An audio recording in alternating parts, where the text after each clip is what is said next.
मैं आभार प्रकट करता हूं और माननीय राष्ट्रपति महोदय जी के अभिभाषण पर बोलने के लिए खड़ा हूं।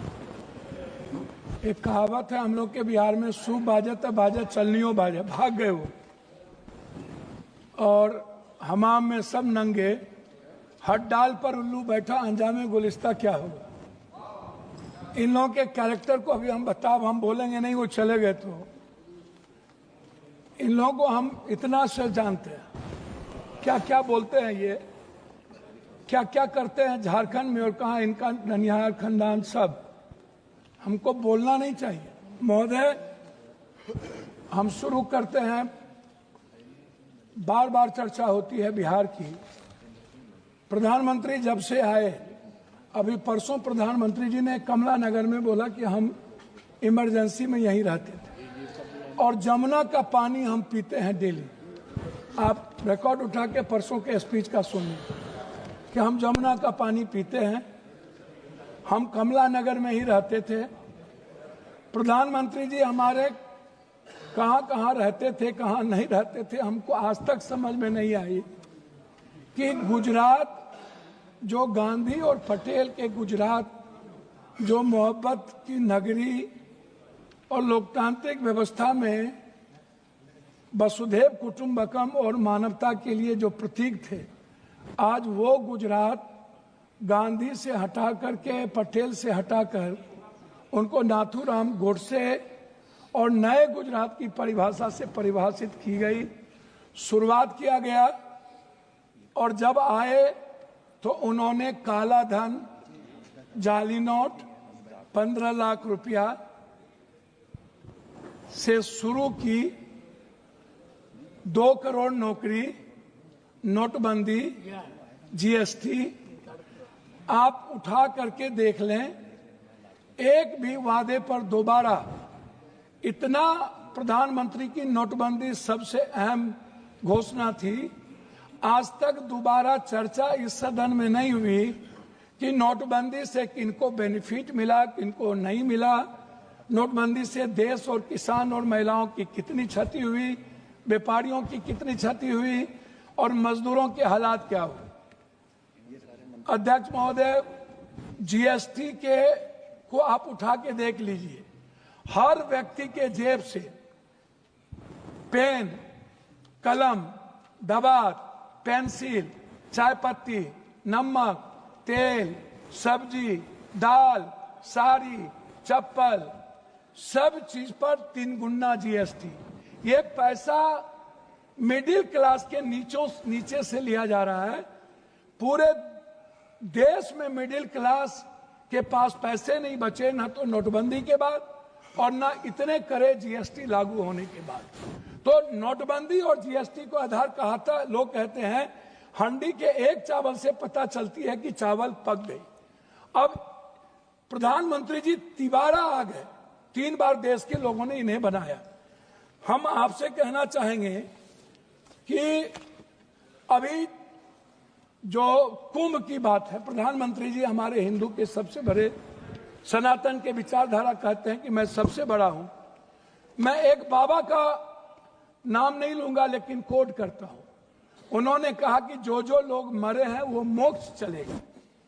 तो मैं चाहता हूं कि लगभग बाबा और नागा और जो नेता वहां जाते हैं और जो बड़े पैसे वाला, उनको भी डुबकी लगा के मर जाना चाहिए ताकि इन लोगों का कल्याण हो जाए।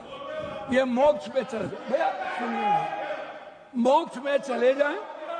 बाबा लोग वो बोलते हैं कि बाबा ने कहा कि मोक्ष में चले गए, तो मैं चाह रहा हूं कि ऐसे बाबाओं को मोक्ष में चला जाना चाहिए।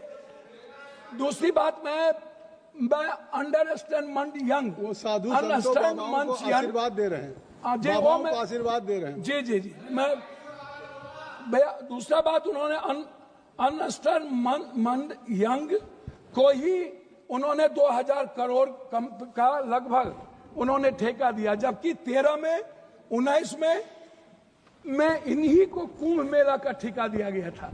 4 लोग लगे, सारे मैनेजमेंट, टेक्निकल मैनेजमेंट से लेकर के सारे चीज इन्हीं को था। ये कौन है, इन पर क्या इंक्वायरी होगी?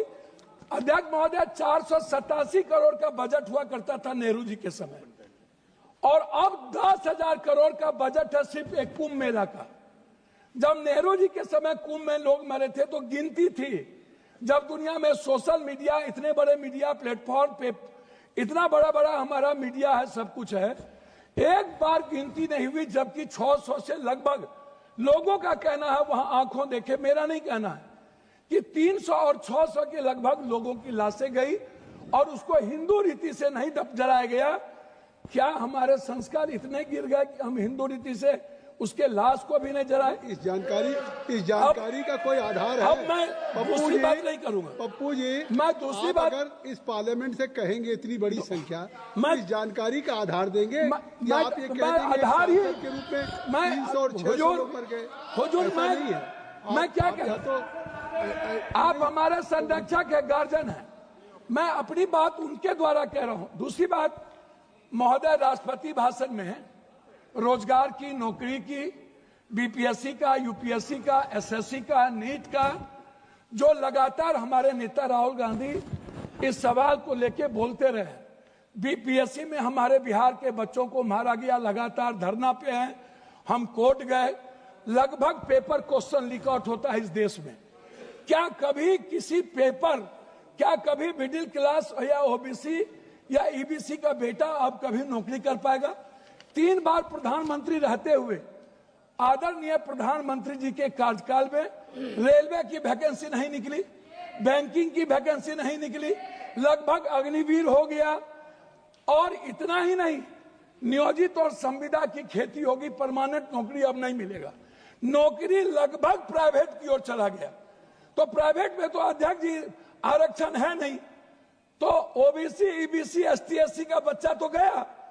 आपने तो हमला कर दिया है आरक्षण पर, 67% आरक्षण नहीं देंगे। अब जाति जनगणना की बात बीजेपी के मुंह से शोभा नहीं देती। मैं कुछ और नहीं कहूंगा, मैं सिर्फ इतना कहूंगा बिहार के बारे में कि जब बिहार की चर्चा होती है, जब ये लोग करते हैं, अभी मैं आपको एक ऐसा चीज दूंगा अध्यक्ष महोदय, एड्रल इंडस्ट्रियल सॉल्यूशन कंपनी, ये निजी कंपनी में सहारा इंडिया भी आता था। सहारा इंडिया लगभग 3 करोड़ लोगों का पैसा अभी झारखंड, आप तो किसी भी स्टेट के साथ सौतेलेपन का व्यवहार करते हैं, आप तेलंगाना देखिए, बेंगलोर देखिए, झारखंड देखिए, झारखंड का आप जीएसटी का पैसा नहीं देते हैं, झारखंड की बंद पड़ी फैक्ट्रियों का आपके रीजन में बंद हुआ, झारखंड में आप, झारखंड की इकोनॉमी की स्थिति क्या है आप उस पर चर्चा नहीं करते हैं, आप बंगाल पे भी चर्चा नहीं करते हैं, बिहार की जीएसटी का पैसा नहीं मिलता है। तो जो लोग ये बात उठाते हैं, मेरा कहना क्या है अध्यक्ष महोदय कि एजुकेशन पर कितना बजट आप देखेंगे, ये मेरे पास है महोदय, 2014 में 7.4, 2024 घट के हो गया 6.4, 19 में 2020-21 में 6.6 की गिरावट आ गई आर्थिक विकास दर में। महंगाई की स्थिति आप देख लीजिए सर, ये कहते हैं ना लगभग 84 से 86 करोड़ को आप कौन सा चावल दे रहे हैं आजादी के बाद, कौन सा? 84 करोड़ 5 लाख चावल पर यह देश पैदा हुआ है। हम 140 में 84 करोड़ जीडीपी की बात करने वाला है। हम उनसे पूछना चाहेंगे कि मेरे रुपये की गिरावट कितनी है, मेरी वैल्यू कितनी है, कृपया और पर कैपिटा इनकम सर वही हम आपसे है। 9 मिनट हो गया। 9 मिनट। सर मैं बिहार के बारे में कह के बंद करता हूं जब आप कह रहे हैं। तो मेरा कहना आपसे ये है, अभी तक भी तो आप बिहार के, मेरा कहना ये है कि आप की जो विदेश नीति है, अभी बांग्लादेश, सर वही आ रहा हूं सर, बांग्लादेश गए थे आईएसआई के चीफ, 3 दिन वहां रहे। भूटान की आधी सरकार चीन में थी। हमारे प्रधानमंत्री बहुत मजबूत हैं। नेपाल के बॉर्डर पर पूरा का पूरा चीन का एयरपोर्ट बन गया, पूरा। सर पोखरा में जाके देखिए, वहां के सैनिक चैन के उतरते हैं। सर एएसआई के एजेंट क्या कर रहा था? सर भूटान के मंत्री चीन में आज 15 दिनों से क्या करते हैं? बांग्लादेश दुश्मन, नेपाल दुश्मन, पाकिस्तान दुश्मन, वियतनाम दुश्मन, वियतनाम चला गया, ताइवान चला गया, चीन हमारा दुश्मन, सबसे बड़ा दुश्मन चीन। अब कंक्लूड सर कंक्लूड कर, प्लीज कंक्लूड। हम सर बिहार के बारे में सिर्फ आएंगे। सर मेरा आग्रह है 2 मिनट सर, 1 मिनट कि बिहार में क्या मिला।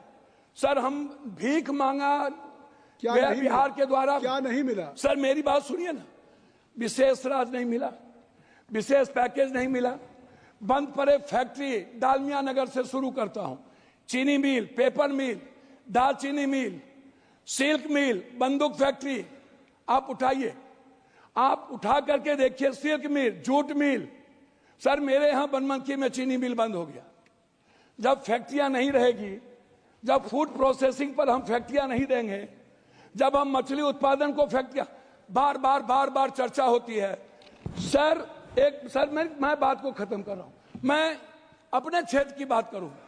सर मैंने अपने क्षेत्र में मैंने कहा कि हमारा जो बॉर्डर है बांग्लादेश नेपाल, इस इलाके में एक एम्स मैंने पूर्णिया के लिए मैंने डिमांड किया। मैं सभी जगह सब स्टेट में 2-3 हाई कोर्ट बेंच है, लेकिन मैंने आग्रह किया कि हाई कोर्ट बेंच हमको कम से कम पूर्णिया में। सर 1 मिनट करेंगे श्री के सर, एक मिनट श्री के सर, 1 मिनट। अपनी बात हमने मांगा हमको हाई कोर्ट बेंच दिया जाए। सर हाई कोर्ट बेंच अभी तक आ गई आपकी बात। सर 1 मिनट सर, 1 आपकी मिनट। बात हमने IIT की बात हमने की सर पूर्णिया के लिए। Sir 1 minute.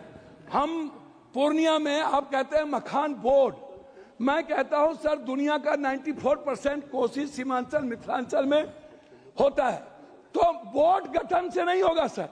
हमारी प्रोडक्ट से हमारा सर उत्पादन की बात मैं कर रहा हूं सर। हाफ मिनट मिला, हाफ मिनट सर। मैं मक्का और मखान और दूध की प्रोसेसिंग पर मैं आपसे सिर्फ आग्रह करूंगा। हमारा इलाका सबसे गरीब है, सबसे ज्यादा पलायन है। सर मैं एक डिमांड करता हूं आपके द्वारा कि हमें पूर्वांचल के लिए एक मंत्रालय का यहां से गठन हो, जो हमारे पूर्वांचल का विकास नियमित हो। दिल्ली में पूर्वांचल के लोग आते हैं, वो बहुत परेशान हैं। मेरा आग्रह है कि पूर्वांचल मंत्रिमंडल का गठन और वहां से विकास हो। धन्यवाद सर। श्री के सुब्रमण्यम जी। स्पीकर साहब,